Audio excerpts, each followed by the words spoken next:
Namun tanganmu selalu menopang hidupku. Aku dalam ketakutan, Kau ada di sisiku.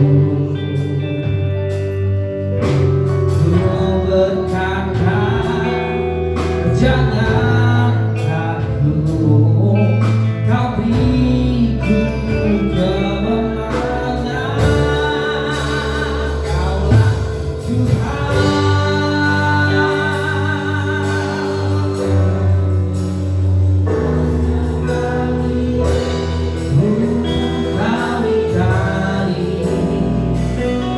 kesetiaanmu sungguh terbukti di sepanjang hidupku. Untuk selamanya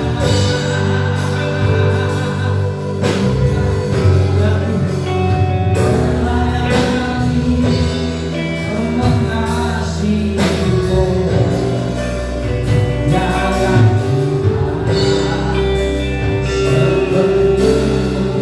Yesus, Kau adalah Tuhan.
kepadamu Tuhan. Amin. Biar menyukakan hatimu Tuhan.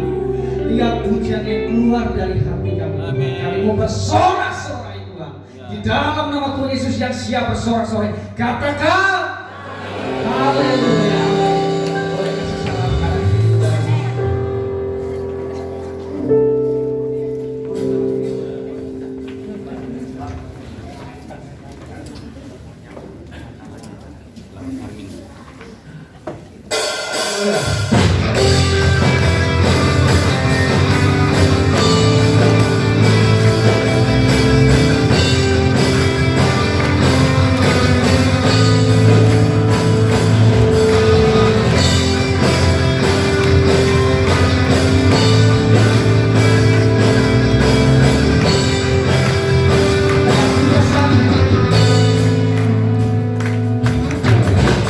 Dia sangat gagah.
Yesus,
pernah dilalukan, karena kami tahu kami punya Tuhan yang sungguh sangat luar biasa. Pagi hari ini pujian kami adalah pujian yang menyenangkan hati Tuhan. Pujian ucapan syukur yang keluar dari dalam dasar hati kami. Karena kami tahu kami punya Allah yang heran, kami punya Allah yang luar biasa. Dan pada saat pagi hari ini, setelah kami memuji mempermuliakan nama Tuhan, kami rindu untuk mendengarkan setiap kebenaran firman Tuhan. Karena kami tahu lewat kebenaran firman Tuhan hidup kami dikuatkan. Kami boleh diteguhkan, bahkan ada satu kemenangan yang Tuhan akan kerjakan dalam hidup kami. Kami berdoa untuk segala penguasa di udara yang hendak mengganggu setiap konsentrasi ibadah kami. Kami bersatu hati, kami tolak, kami patahkan di dalam nama Yesus. Dan biarlah roh Allah, roh Tuhan yang menjamah setiap hati dan pikiran kami. Kami akan duduk diam untuk mendengarkan setiap kebenaran firman Tuhan. Di dalam nama Tuhan Yesus kami berdoa kepada Tuhan. Haleluya. Amin. Puji Tuhan. Shalom Bapak Ibu Saudara. Puji Tuhan, pagi hari ini kita boleh hadir kembali dalam kita memuji nama Tuhan, mempermuliakan nama Tuhan ya. Walaupun banyak saudara-saudara seiman kita yang tidak hadir pagi hari ini karena batuk dan pilek, tapi biarlah Tuhan menolong mereka semua sama seperti Tuhan menolong kita. Amin. Haleluya. Baik, sama-sama kita membuka Alkitab kita dalam kitab Amsal pasal yang ke-8 ayat yang pertama sampai ayat yang ketiga. Kitab Amsal pasal yang ke-8 ayat yang pertama sampai ayat yang ketiga. Kita akan baca bersama-sama. 1, 2, 3. Bukankah hikmat berseru-seru dan kepandaian memperdengarkan suaranya di atas tempat-tempat yang tinggi di tepi jalan, di persimpangan jalan-jalan, di sanalah ia berdiri. Di samping pintu-pintu gerbang di depan kota, pada jalan masuk ia berseru dengan nyaring. Puji Tuhan. Kalau Bapak Ibu Saudara membaca ayat ini, perikopnya mengatakan wejangan hikmat. Dan kalau Bapak Ibu Saudara membaca dalam ayat yang pertama, ayat yang kedua sampai ayat yang ketiga, kita melihat di sini bahwa hikmat itu berseru-seru. Dia memanggil-manggil, berseru-seru. Dia panggil kita, dia berseru-seru kita, mengajak, memujuk kita untuk kita dapat memilihnya. Untuk dia hikmat itu berseru, dia mengajak, membujuk kita supaya apa? Supaya kita dapat memilih hikmat. Alkitab katakan bahwa di atas tempat-tempat yang tinggi di tepi jalan, di persimpangan jalan-jalan, di sanalah ia berdiri. Di dalam ayat yang ketiga dikatakan di samping pintu-pintu gerbang di depan kota, pada jalan masuk ia berseru dengan suara nyaring. Hikmat itu ada di mana-mana. Artinya apa begini? Dalam hidup saya dan hidup Bapak Ibu Saudara, kita melakukan satu pemilihan. Saya pikir pagi hari ini ada keputusan yang Bapak Ibu Saudara ambil. Apakah Bapak Ibu Saudara mau ibadah? Apakah tetap mau di rumah? Apakah kita mau nonton TV di rumah, minum kopi, makan pisang goreng? Atau pagi hari ini Bapak Ibu Saudara memilih, mengambil satu keputusan untuk datang beribadah. Dan setiap pilihan-pilihan ini di sana ada hikmat Tuhan.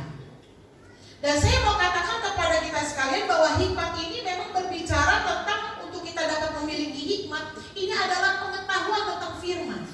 Jadi Bapak Ibu Saudara mengambil satu keputusan hikmat itu karena ada pengetahuan firman. Dan memang banyak sekali hari-hari ini orang tahu firman banyak. Tahu firman banyak sekali. Tetapi belum tentu orang itu berhikmat. Tapi saya yakin dan percaya kalau orang sudah berhikmat dan hikmatnya itu tidak akan pernah bisa lepas daripada firman Tuhan. Banyak orang hari ini memang betul mereka sekolah Alkitab, belajar online tentang Alkitab, kursus-kursus Alkitab, tapi belum tentu keputusan yang diambil sesuai dengan hikmat Tuhan, sesuai dengan kebenaran firman Allah. Tapi jika orang itu mengambil satu keputusan sesuai dengan segala firman Tuhan, dengan hikmatnya Tuhan, saya yakin dan percaya keputusan itu tidak akan pernah lepas dari pengetahuan tentang firman Allah. Nah, pagi hari ini mengapa dalam ayat pertama, ayat yang kedua, ayat yang ketiga, hikmat itu berseru mengajak kita di jalan masuk, di persimpangan-persimpangan, dia ajak, dia membujuk kita. Karena dalam setiap kehidupan kita, ketika kita di persimpangan jalan, di persimpangan keputusan, kita perlu ambil satu keputusan. Kita perlu untuk mengambil satu pilihan. Dan pilihan yang harus kita ambil harus pilihan sesuai dengan hikmatnya Tuhan, sesuai dengan pengetahuan tentang firman Allah. Di dalam ayat yang ke-20 di sana, mengapa kita harus memilih hikmat? Amsal pasal 8 ayat yang ke-20, tolong saya dibantu dengan cepat. Dikatakan demikian, aku berjalan pada jalan kebenaran di tengah-tengah jalan keadilan. Mengapa kita harus memilih hikmat Tuhan yang didasarkan dengan kebenaran firman Allah? Karena hikmat itu, di dalam hikmat itu sendiri ada firman Allah. Itu sudah pasti. Ada firman, ada kebenaran, ada keadilan. Jujur saja, saya sebagai seorang hamba Tuhan, Gembala Silang, saya belajar untuk bisa berbuat adil seadil-adilnya, tanpa memandang bulu, tanpa memandang apapun itu. Saya belajar untuk mengambil satu keputusan dengan adil. Dan saya juga terus belajar untuk berjalan dalam setiap kebenaran firman Tuhan. Tapi jika berjalannya saya, keadilan yang saya lakukan tidak sesuai dengan kebenaran firman Allah, maka belum tentu saya berhikmat di dalam Tuhan. Karena banyak orang mengambil satu jalan, mengambil satu keputusan menurut beliau sudah benar, menurut orang itu sudah adil. Tapi yang menurut kebenaran firman Allah, yang benar dan yang adil dengan hikmatnya Tuhan adalah sesuai dengan kebenaran firman Tuhan. Saya mengambil satu contoh di dalam satu kisah di dalam Alkitab, satu tokoh yang sungguh sangat luar biasa di dalam Yunus pasal yang pertama ayat 1 sampai ayat yang ketiga. Multimedia kalau bantu saya. Di dalam Yunus pasal pertama, ya, ayat yang pertama dikatakan demikian. Datanglah firman Tuhan kepada Yunus bin Amitai demikian. Bangunlah, pergilah ke Niniwe, kota yang besar itu, berserulah terhadap mereka, karena kejahatannya telah sampai kepadaku. Ayat yang ketiga. Tetapi Yunus bersiap untuk melarikan diri ke Tarsis, jauh dari hadapan Tuhan. Ia pergi ke Yafo dan mendapat di sana sebuah kapal yang akan berangkat ke Tarsis. Ia membayar biaya perjalanannya, lalu naik kapal itu untuk berlayar bersama-sama dengan mereka ke Tarsis, jauh dari hadapan Tuhan. Tadi saya katakan banyak orang ambil satu keputusan, tahu firman, tapi keputusan yang diambil tidak berdasarkan hikmatnya Tuhan, kebenaran firman Allah. Kenapa? Dalam ayat yang pertama Alkitab katakan Tuhan berfirman kepada Yunus. Untuk apa? Pergi ke Niniwe. Untuk apa? Beritakan firman. Tapi keputusan yang diambil yang menurut Yunus adalah benar, yang menurut Yunus itu adalah adil, adalah dia tidak pergi untuk memberitakan firman dalam ayat yang kedua, ayat yang ketiga. Tapi apa? Dia pergi untuk ke Tarsis. Alkitab katakan dia naik ke atas kapal dan dia berangkat ke Tarsis. Dia naik itu tidak hanya sekedar naik, Bapak Ibu Saudara, tapi dia membayar perjalanannya. Lalu naik kapal itu untuk berlayar bersama-sama dengan mereka ke Tarsis, jauh dari hadapan Tuhan. Keputusan bisa diambil, Bapak Ibu Saudara. Pilihan dapat kita pilih. Tapi pilihan yang kita pilih apakah sesuai dengan hikmatnya Tuhan yang berdasarkan dengan firman Tuhan. Kita dapat memilih, ini hamba Tuhan. Dan gak mudah pada waktu itu, bahkan pada zaman sekarang kalau Tuhan berbicara dalam hidup saya dan kita semua. Tapi ini dalam ayat yang pertama Tuhan berfirman kepada Yunus, pergi ke Niniwe untuk memberitakan firman. Tapi yang dia lakukan, keputusan yang dia ambil, pilihan-pilihan yang dia ambil adalah dia mengambil keputusan untuk pergi jauh dari hadapan Tuhan. Di manakah hikmat Tuhan itu?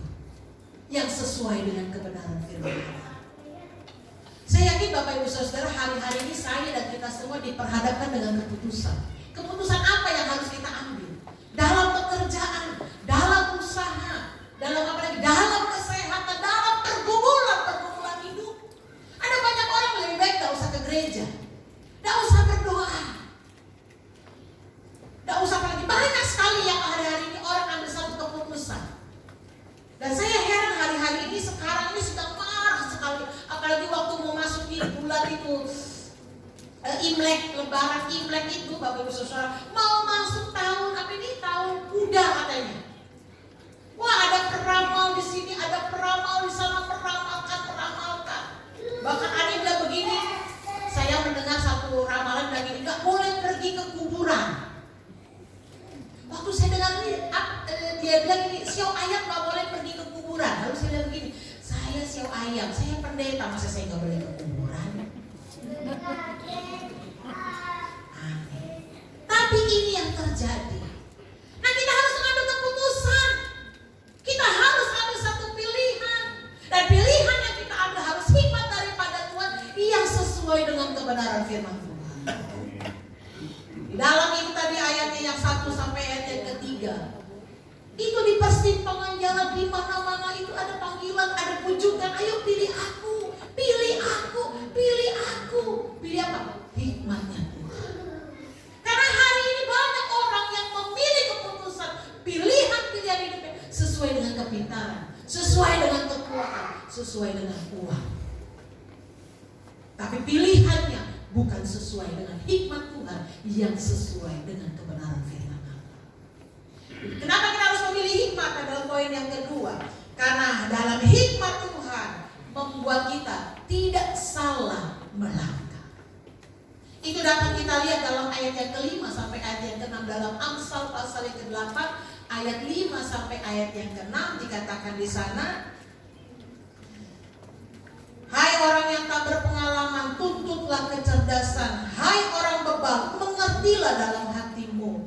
Dengarlah, karena aku akan mengatakan perkara-perkara yang dalam dan akan membuka bibirku dengan perkara-perkara yang tepat.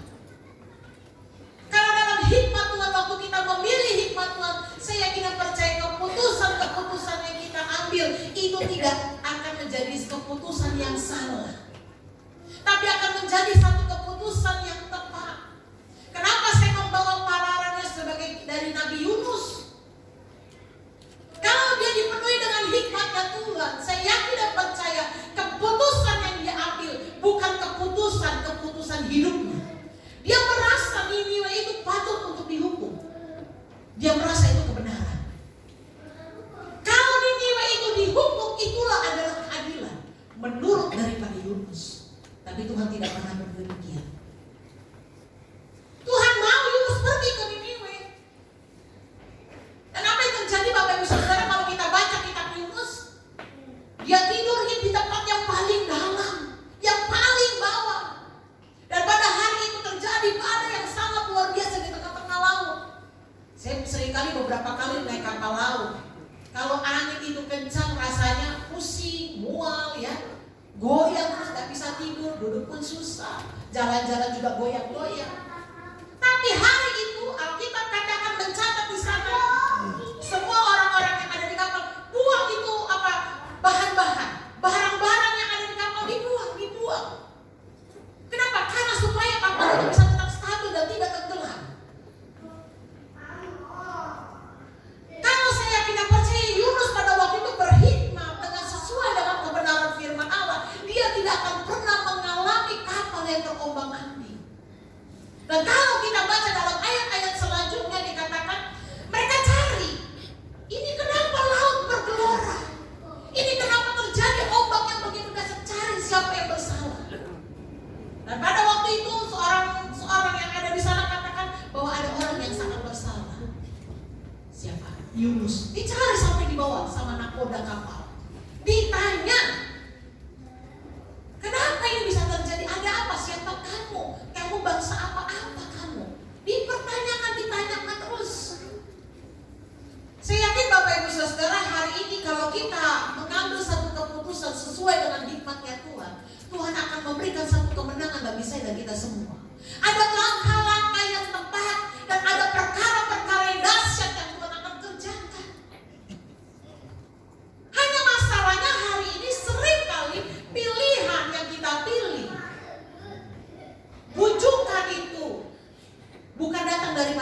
hikmat Tuhan yang sesuai dengan kebenaran firman Allah. Tapi pilihan yang diambil adalah pilihan yang memang perkara-perkara yang menurut kita itu baik, adil dan benar. Padahal Alkitab katakan, kalau kita memilih jalannya Tuhan sesuai dengan hikmatnya Tuhan, maka kita tidak akan pernah salah melangkah, dan kita akan mendapatkan satu perkara-perkara yang luar biasa. Kenapa seringkali saya yakin dan percaya pada waktu dia ditegur oleh Tuhan lewat angin, lewat badai, oleh laut yang bergelora, saya yakin dan percaya ada satu teguran juga pada hidup Yunus. Sehingga dalam ayat yang ke-10 dikatakan begini, Yunus pasal pertama ayat yang ke-10. Dengan cepat ya. Pasal 10, orang-orang itu menjadi sangat takut, lalu berkata kepada Yunus, apa yang telah kau perbuat? Sebab orang-orang itu mengetahui bahwa ia melarikan diri jauh dari hadapan Tuhan. Hal itu telah diberitahukannya kepada mereka. Ayat yang ke-11. Bertanyalah mereka akan kami, apakah engkau supaya laut menjadi rendah dan tidak menyerang kami lagi, sebab laut semakin bergelora. Pada waktu pertanyaan itu terjadi, Yunus belum bilang suruh buang dia ke laut, belum. Tapi mereka berusaha, mereka mendayung dengan kuat. Kalau Bapak Ibu Saudara nanti baca di rumah, mereka mendayung begitu kuat supaya melawan angin, tapi tidak mampu lakukan. Gak bisa. Dan tidak pernah terjadi.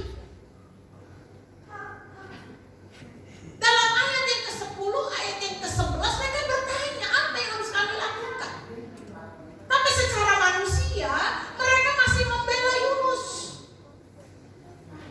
masih mengadakan satu mencoba bagaimana ini bisa dapat berjalan. Gak usah dibuang gitu kira-kira. Gak usah dibuang ke dalam laut.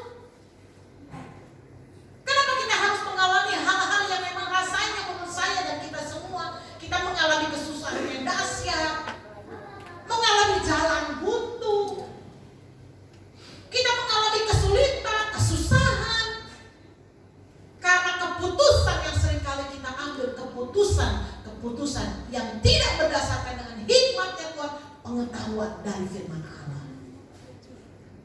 Bapak Ibu Saudara, saya yakin dan percaya sekalipun keputusan yang kita ambil, kalau itu sesuai dengan kebenaran firman Tuhan, maka percayalah pasti ada pertolongan yang Tuhan akan kerjakan. Memang betul dalam hidup ini seringkali gak sesuai dengan harapan kita. Tapi kalau engkau berjalan dengan sesuai kebenaran firman Allah, percayalah pada akhirnya Tuhan akan angkat dirimu. Karena sesuai.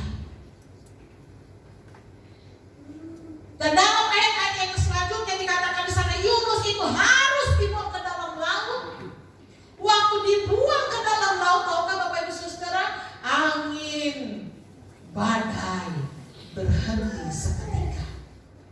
Dan orang-orang yang ada di kapal pada waktu menjadi takut kepada Tuhan.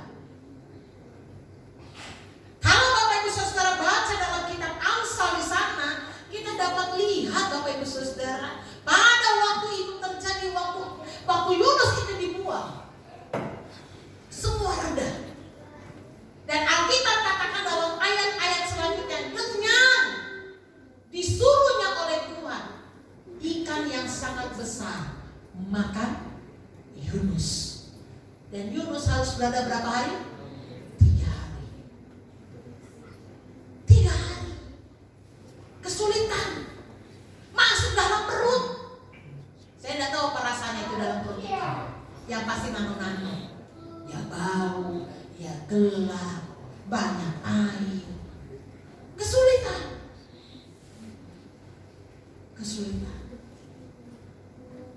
Dan saya melihat pada waktu Yunus di dalam perut itu, dia kembali menyadari dengan hikmatnya Tuhan bahwa Tuhanlah yang memberi satu kehidupan. Hanya Tuhan yang dapat memberikan satu kehidupan, satu keselamatan. Sehingga dalam kitab Amsal di sana, Amsal pasal yang ke-8 ayat 34 ayat 36, coba kita lihat dulu sebelum kita masuk dalam kitab kitab Yunus lagi. Amsal pasal 8 ayat 34 sampai 36 di sana dituliskan, berbahagialah orang yang mendengarkan daku, yang setiap hari menunggu pada pintuku, yang menjaga tiang pintu gerbangku. Yang selanjutnya, karena siapa mendapatkan aku mendapatkan hidup, dan Tuhan berkenan akan dia. Ayat yang ke-36, tetapi siapa tidak mendapatkan aku merugikan dirinya. Semua orang yang membenci aku mencintai maut. Mencintai maut. Waktu Yunus dalam perut ikan,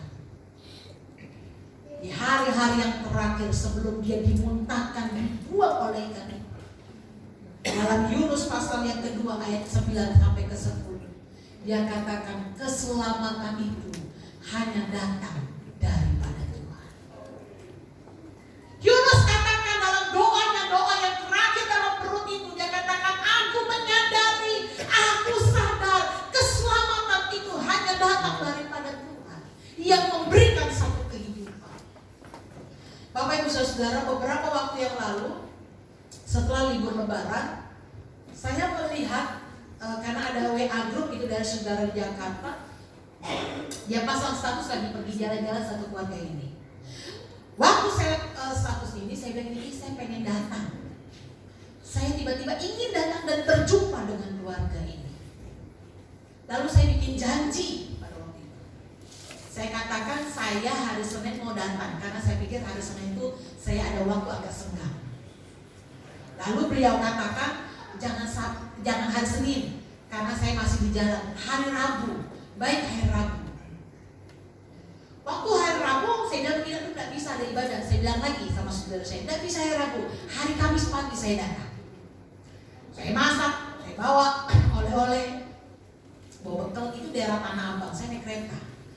Anak-anak tanya, mami kan tidak pernah ketemu orang ini, tidak pernah datang ke rumah. Saya belum pernah datang ke rumahnya, hanya satu kali waktu masih kecil-kecil sekali gitu ya.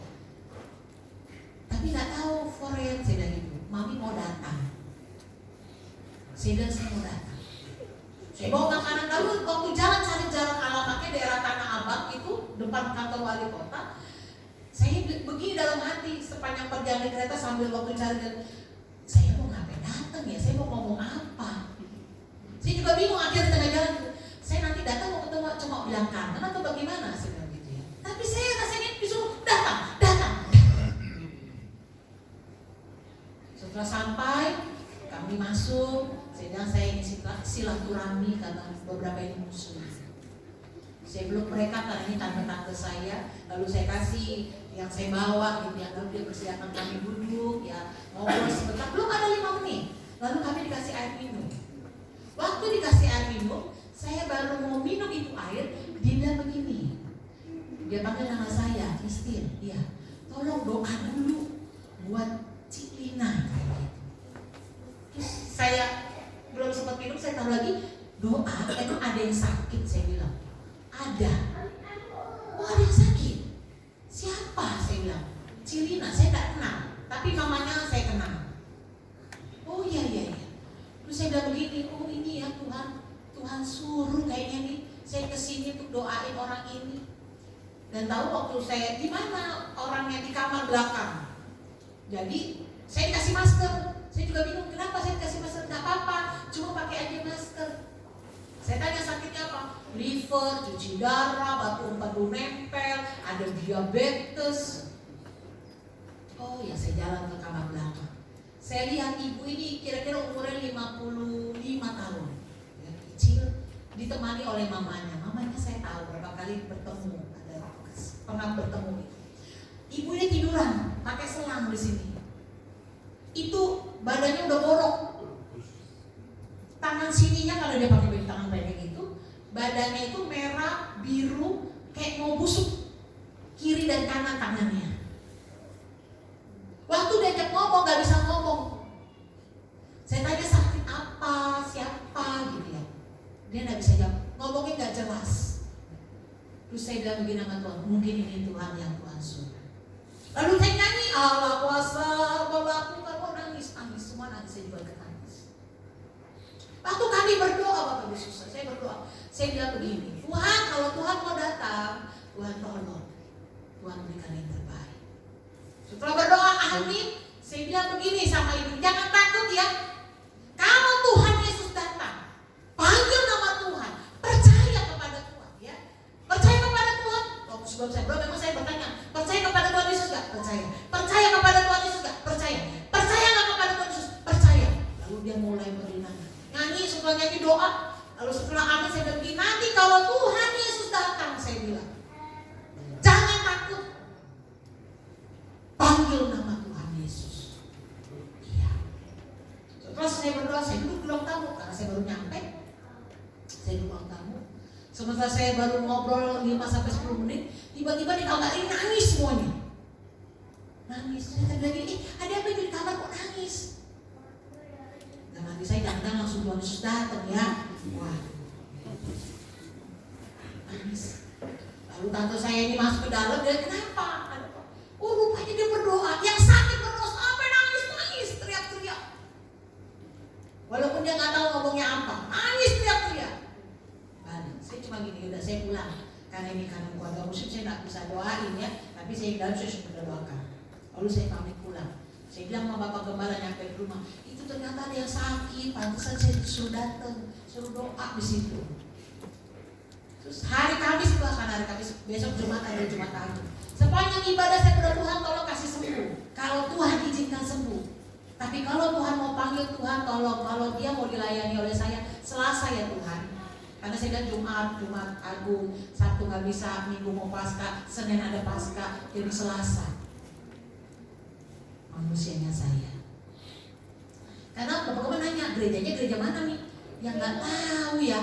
Sepanjang saya berjalan tuh nggak ada gereja kayaknya, saya bilang gitu. Saya tunggu Selasa pagi nggak ada telepon, nggak ada berita, saya lihat ya. Oh, Rabu saya tunggu nggak ada berita. Hari Kamis saya penasaran besok Minggu. Saya telepon sama tante saya di video call, jangan telepon, video call. Waktu video call, betapa saya terkejut sampai mata saya mau melotot. Kenapa? Anak-anak juga itu foreign dan jadi ikut sampai dia ngintip di handphone lihat layar. Orangnya seger, sehat, lagi dijemur, bisa ngomong. Sehat, masih bilang terima kasih Tuhan berkati waktu saya telepon. Kenapa saya mau bawa kesaksian ini? Bapak Ibu Saudara, kita nggak tahu akhir hidup kita itu di mana. Sama seperti Yunus, dia nggak tahu dalam perut ikan. Apakah ini hidup? Apakah ini mati? Tapi dalam doa yang terakhir yang Yunus katakan dalam kitab Yunus pasal yang kedua, coba kita lihat dulu Yunus pasal yang kedua ayat yang ke-9 sampai yang ke-10 dikatakan begini. Tetapi aku dengan ucapan syukur akan mempersembahkan korban kepadamu, apa yang kunasakan akan kubayar. Keselamatan adalah dari Tuhan. Apa yang kunasakan akan kubayar, keselamatan adalah dari Tuhan. Dan kata-kata selanjutnya ayat yang ke-10, lalu berfirmanlah Tuhan kepada ikan itu, dan ikan itu pun memuntahkan Yunus ke darat. Di dalam posisi titik terakhir, dia dengan hikmat Tuhan, dia tahu bahwa hidup ini, keselamatan ini hanya datang daripada Tuhan. Sehingga kenapa kita perlu memilih hikmatnya Tuhan? Karena dalam hikmatnya Tuhan ada satu kehidupan. Dalam hikmatnya Tuhan ada satu keselamatan yang Tuhan kerjakan. Pada waktu saya duduk di ruang tamu dan pada waktu dia berdoa kepada Tuhan, dia nangis-nangis. Dia teriak-teriak, dia nangis-nangis. Saya duduk, saya dengar. Dia sedang berdoa, nangis-nangis, teriak. Saya kasih tahu tante saya, coba tolong lihat. Lalu tante saya bilang ini, sedang berdoa. Saya percaya itu karena hikmatnya Tuhan. Memberikan dia hikmat untuk berdoa kepada Tuhan. Sudah busuk tangan kiri kanan. Biru lebam itu busuk. Badan sudah bolong. Hanya tidur.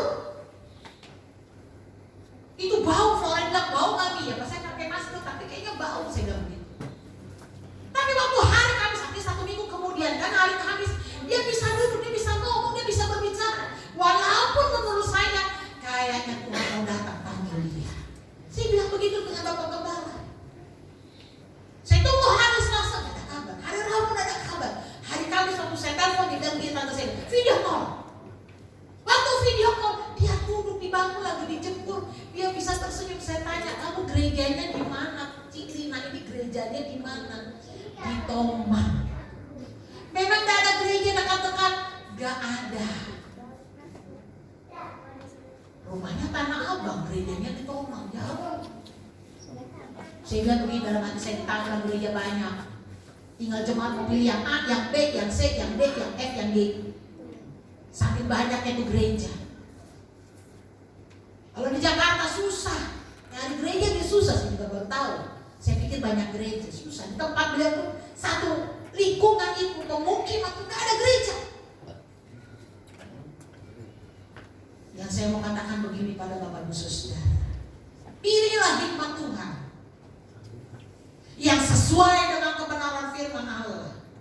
Karena dalam hikmat Tuhan ada Tuhan di dalamnya. Dalam hikmat Tuhan kita tidak akan pernah salah melangkah mengambil satu keputusan. Karena keputusan yang tepat akan menghasilkan hasil yang tepat. Keputusan yang baik akan menghasilkan hasil yang baik sesuai dengan kebenaran firman Tuhan. Yunus, jangan pilih Yunus. Yunus ngambil satu keputusan awal-awal. Keputusan apa? Menjauh dari hadapan Tuhan. Bapak Ibu Saudara, kalau di hatimu, di pikiranmu ambil satu keputusan menjauh daripada Tuhan, itu keputusan daripada iblis. Karena engkau perlu Tuhan. Kitab Yohanes katakan pokok anggur yang benar cara-caranya, kita nggak akan bisa berbuat apa-apa kalau tidak menempel kepada pokok anggur itu. Di luar aku, kamu tidak dapat melakukan apa-apa. Kalau ambil keputusan menjauh daripada Tuhan, maka itu saya katakan keputusan daripada iblis. Tapi kalau kau ambil keputusan untuk semakin dekat kepada Tuhan, maka saya tidak percaya ada pertolongan-pertolongan yang Tuhan akan kerjakan. Jangan pernah dalam hidup ini ambil keputusan yang menurut engkau benar, yang menurut engkau adil, tapi itu menurut pikiranmu, bukan datang daripada hikmatnya Tuhan. Dan ingat, dalam hikmatnya Tuhan ada keselamatan. Dalam hikmatnya Tuhan akan ada kehidupan untuk selama-lamanya. Tuhan Yesus memberkati. Saya rindu menaikkan sebuah pujian. Tak usah ku takut, tak usah ku bimbang, Allah bersama. Haleluya Yesus. Haleluya.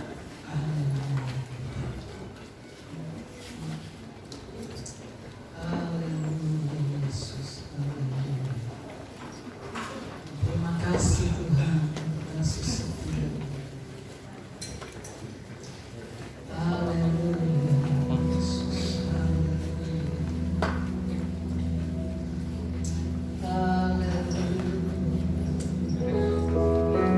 Terima kasih Tuhan.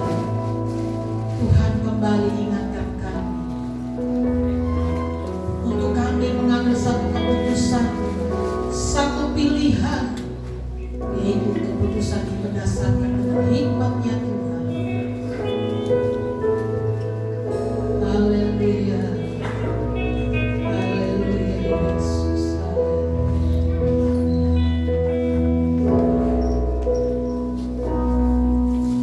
Tak usah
hidupmu. Dalam hikmatnya Tuhan, di sana ada Tuhan. Dalam hikmatnya Tuhan, keputusan yang kau ambil akan menjadi keputusan yang tepat. Dalam hikmatnya Tuhan, ada kehidupan, ada keselamatan yang Tuhan akan kerjakan. Kita akan angkat kembali pujian ini. Saya mau sekali cepat untuk bangkit berdiri sebelum kita masuk ke dalam.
Terima kasih Tuhan, terima kasih. Kami mengucap syukur punya Allah yang luar biasa. Kami bersyukur punya Allah yang memberikan kami kehidupan. Kami bersyukur keselamatan yang Tuhan kerjakan. Haleluya. Terima kasih Tuhan, terima kasih. Biarlah dengan hikmat Tuhan yang berdasarkan dengan kebenaran firman Allah, kami dapat mampu melangkah, berjalan Tuhan, menjalani hidup kami sesuai dengan kebenaran firman Tuhan. Ampuni kami sekiranya ada dosa dan kesalahan yang kami perbuat.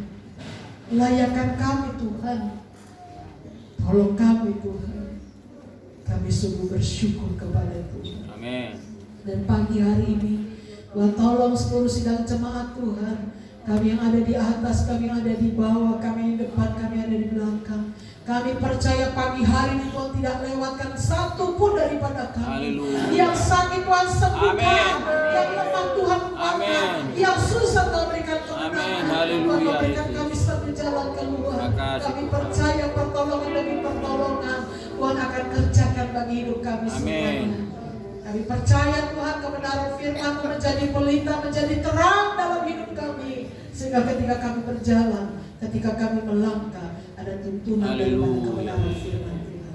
Terima kasih Tuhan, terima kasih.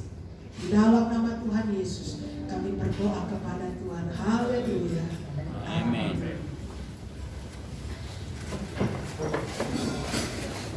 Haleluya. Kita mau memberi Bapak Ibu, sambil bersiapkan kita berdoa. Suatu kehormatan kalau kami boleh memberi pada pagi hari ini Tuhan. Kami memberi bukan karena Tuhan berkekurangan. Kami memberi karena kami mengasihi Tuhan. Kami memberi karena kami mencintai Tuhan. Terima kasih Tuhan, terima kasih. Dalam nama Tuhan Yesus, haleluya. Yang saya memberi katakan, amin.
Tuhan. Dan pagi hari ini Bapak Gembala tidak bersama-sama dengan kita karena Bapak Gembala sedang dari kemarin berangkat ke Sibolga dan juga akan ke Nias. Kira-kira hari Jumat baru ada di tempat ini kembali karena memang ada beberapa permasalahan pada gereja-gereja Tuhan di sana. Biarlah Tuhan tolong ya Bapak Gembala bersama dengan rombongan pergi ke Sibolga dan rencananya hari Senin atau hari Selasa ke Nias ya. Langsung ke Nias. Baik, ini adalah janji iman Paskah yang sudah Bapak Ibu Saudara berikan. Selanjutnya ya selanjutnya nanti akan diumumkan juga di grup. Lalu selanjutnya sisanya ada sisa dana 639.000 ya, mata saya agak kurang 639.000. Jadi sisa dana ini akan dimasukkan ke dalam kas umum gereja ya. Jadi sisa dana ini akan dimasukkan, itu ada konsumsi, ada roti sekolah minggu, ada susu sekolah minggu, ada kue ulang tahun, telur, ada beras, air ya, kertas, nasi, oh ya total ya. Jadi itu semua ya sudah dijumlahkan, sudah dikurangkan, ada sisa 5 roti, 2 ekor ikan, sisa 12 bakul ya, puji Tuhan ya. Yang tak kebagian ulang tahun nanti tahun depan ya kita buat yang gede ya, biar semua kebagian ya. Apa-apa ya, bersyukur Tuhan baik, semuanya boleh berjalan dengan baik. Selamat ulang tahun kepada Debbie, saudari Debbie Cynthia Ulistorus pada tanggal 9 April ya. Lalu pembayaran IKK dapat diberikan kepada Ibu Simanjuntak dan pelunasan tempat ibadah kepada Ibu Lili. Ya, puji Tuhan. Sebentar setelah ini langsung kita yang ikut baptisan bisa belajar langsung ya katekisasi di atas. Kalau di bawah mungkin masih rame, jadi kita di atas saja ya supaya cepat karena sesuai waktu 9.30 sampai jam 10 pagi. Yang mau makan, yang mau minum kopi, minum teh dipersilakan ya. Tidak ada lagi pengumuman yang lain, ibadah berjalan seperti biasa. Ya, banyaklah semakin dekat kepada Tuhan.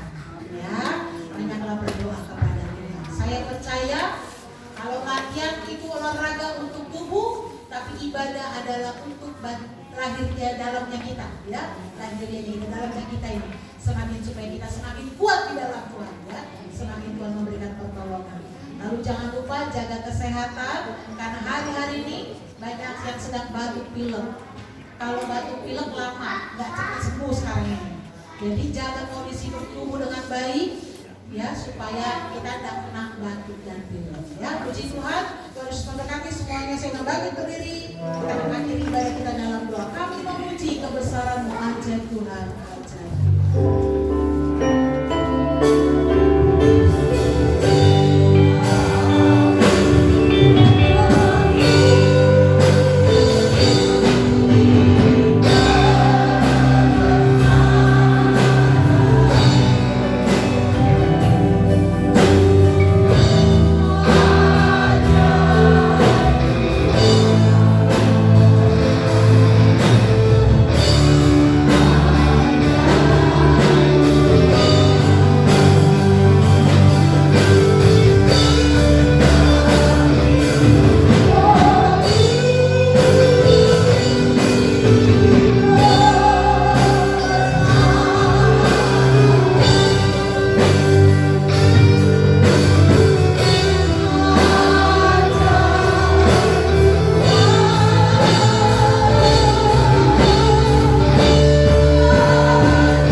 Masa muda, masa depannya, cita-citanya Tuhan yang memberkati.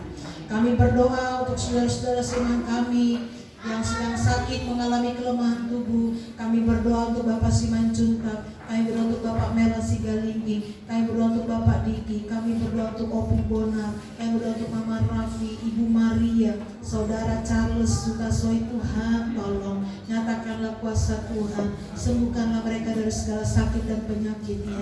Dan biarlah Tuhan kami tetap terus boleh datang dalam rumah Tuhan, beribadah, memuji, mempermuliakan nama Tuhan. Kami berdoa untuk ibu hamil, Ibu Farina, Ibu Riawarai. Tuhan yang tolong nyatakanlah kuasa Tuhan. Kondisi bayi, baikkan ibu, Tuhan tolong berkati. Bahkan sampai pada masa melahirkan pun Tuhan yang memberkati. Berdoa untuk jemaat-jemaat yang tidak hadir pagi hari ini. Mereka sedang batuk, mereka sedang pilek, sedang panas. Tuhan tolong jamah sembuhkan dalam nama Yesus. Nyatakanlah kuasa Tuhan. Kami berdoa kalau pada hari Senin, pada hari-hari mendatang, anak-anak yang akan ujian, mereka yang akan ulangan, Tuhan yang memberkati. Bahkan kami berdoa untuk sedang jemaat Tuhan yang sedang membutuhkan pekerjaan, Tuhan berkati, Tuhan buka jalan bagi pekerjaan, bagi usaha, bagi rencana-rencana ke depan yang akan dilakukan pun Tuhan yang memberkati. Kami berdoa untuk gereja Tuhan di tempat ini, perluasan tempat ibadah. Kami percaya bahwa tidak ada perkara yang mustahil bagi Tuhan. Jemaat-jemaat yang sudah memberikan janji iman, mereka juga memberikan janji iman pasca, persembahan syukur, persembahan Tuhan, ucapan syukur yang dinaikkan kepada Tuhan, baik persembahan perpuluhan, persembahan kasih, apapun taburan, persembahan-persembahan yang diberikan kepada Tuhan. Tuhan yang membalaskannya, Tuhan yang memberkatinya dengan berlipat kali ganda sesuai dengan janji kebenaran firman Tuhan. Kami berdoa untuk gereja-gereja Tuhan, pelayanan-pelayanan hamba-hamba Tuhan, penginjil-penginjil yang ada di kota-kota, di desa-desa, di pelosok-pelosok dimanapun mereka berada. Kami percayakan hidupan hamba-hamba Tuhan ke dalam tangan Tuhan. Kami percayakan gereja-gereja Tuhan dimanapun berada. Tuhan tolong, biarlah di mana firman Tuhan diperintahkan, Injil diperintahkan, nama Tuhan saja yang ditinggikan dan diagungkan. Biarlah banyak jiwa-jiwa dimenangkan, banyak jiwa-jiwa diselamatkan bagi Tuhan. Kami rindu Tuhan, Permata dan sekitarnya, bahkan Indonesia Tuhan, diselamatkan, dimenangkan bagi Tuhan. Sehingga kemuliaan hanya bagi nama Tuhan. Berkati hamba-hamba Tuhan yang sedang susah, mereka yang mungkin sedang diperhadapkan dengan situasi yang sulit. Tuhan tolong mereka semua. Berkati gereja-gereja Tuhan juga. Tuhan tolong mereka yang mengadakan pembangunan, yang mengurus izin pun Tuhan memberkati. Tuhan yang bertolong. Bahkan kami berdoa untuk Bapak Gembala yang sedang melakukan pelayanan pekerjaan Tuhan, di gereja-gereja GPI Adisi Bolga, bahkan di Rias. Tuhan tolong, kami percayakan Tuhan ke dalam tangan Tuhan, sehingga Bapak Gembala boleh kembali lagi bersama-sama dengan kami untuk beribadah, memuji, mempermuliakan nama Tuhan. Kami berdoa untuk bangsa negara kami Indonesia. Kami berdoa untuk Bapak Presiden, Wakil Presiden, bahkan sampai Menteri, jajaran sampai paling yang terendah RT RW pun Tuhan memberkati. Kami serahkan semuanya ke dalam tangan Tuhan. Oleh sebab itu pada saat pagi hari ini, arahkanlah hati kita kepada Tuhan. Terimalah segala berkat, damai, sejahtera, sukacita, bahkan persekutuan daripada Roh Kudus menyertai hidup kita sekalian, mulai pada saat pagi hari ini, besok bahkan sampai Maranatha. Tuhan Yesus datang kembali, turunkanlah berkat Allah Abraham, Allah Ishak, Allah Yakub, di dalam nama Tuhan Yesus Kristus. Mari kita yang percaya, kita berkata amin. Tuhan Yesus memberkati. Bapa,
Go!